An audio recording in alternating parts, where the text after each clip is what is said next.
Why you should read A Queen's Shadow and A Queen's Peril, both of them by E.K. Johnson, and I'm going to call this the Padme Duology. So these books, they came out in reverse order, so A Queen's Shadow was reversed first, but chronologically it takes place after A Queen's Peril, which was the second book that came out for the Padme Duology. So this gives us a lot more information on Padme Amidala.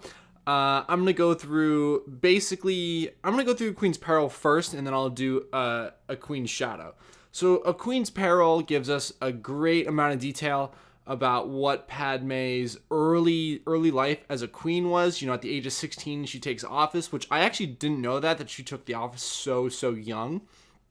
And it gives us a lot of the travels before and during episode 1. It kind of fills in the gaps also, but in between episode 1 where Padme isn't on screen. We also get a lot of information about Captain Panaka's body doubles that he has for Queen Amidala, and that plays an even bigger role into A Queen's Shadow, which I'll get into in a little bit. But A Queen's Peril, I definitely enjoyed a little bit more than A Queen's Shadow. I would definitely say both books are entertaining and informative, but a little dull. They definitely play a lot more into the political side, into the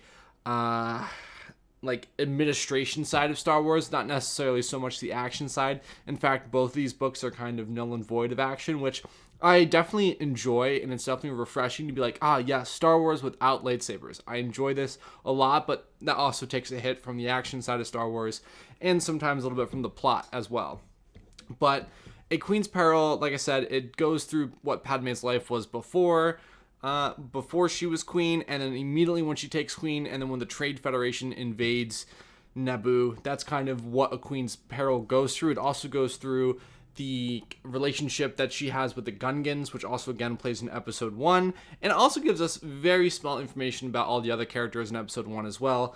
So Darth Maul, Emperor Palpatine, or should I say Senator Palpatine at the time. And that's also another thing that plays into this entire thing, is it kind of gives us a lot more information onto why Padme was very important to Palpatine as well in both books. But A Queen's Peril is definitely 100 pages shorter than A Queen's Shadow, so it's definitely a quicker read, and like I said, I definitely enjoyed A Queen's Peril more than A Queen's Shadow.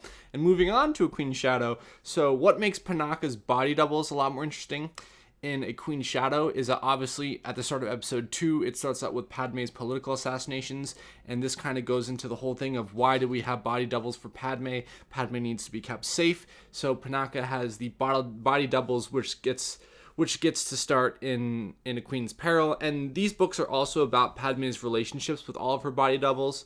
Sabe is one of the bigger characters that we don't see in the movies, but in the books, and in these books, she plays a lot more of a bigger role. But in A Queen's Shadow, it immediately starts out with the start of episode 2, and I love how it's done in written terminology, and it goes through a lot of the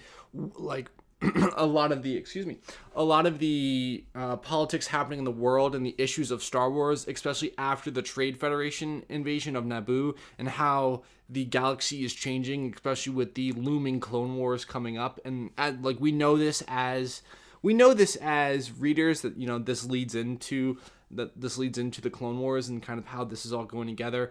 But the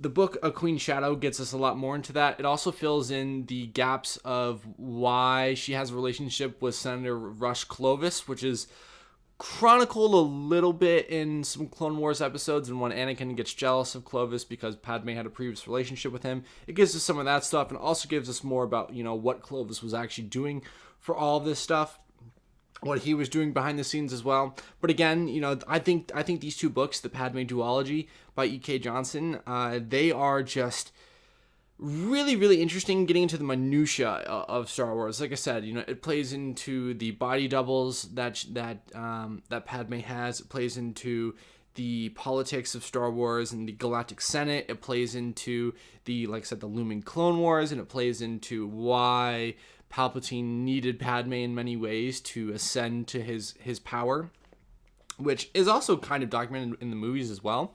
But definitely reading these two books makes episode 1 and 2 a lot more enjoyable because we get more information about Padme and kind of what kind of character Padme was, and especially when she goes back in episode 2, that Padme is she's very well liked amongst everyone, especially because she does get into the Senate immediately after she ends her term as queen. And we also get more information about Naboo's politics as well, which is something that I enjoy, especially from a pacifist planet, because they don't believe in war. They only have security forces, which is kind of why they also got invaded as well.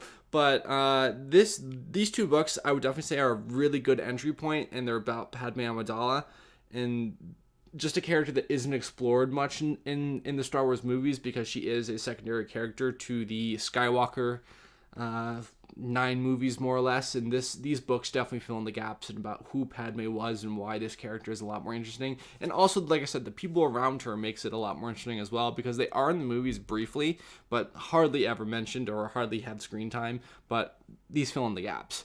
So I highly recommend you read these. They're good books. You should definitely check them out if you have the time. But I'm trying to get 10 subscribers, so if you guys could subscribe, leave a like down below, it would be much appreciated. And until next video, goodbye.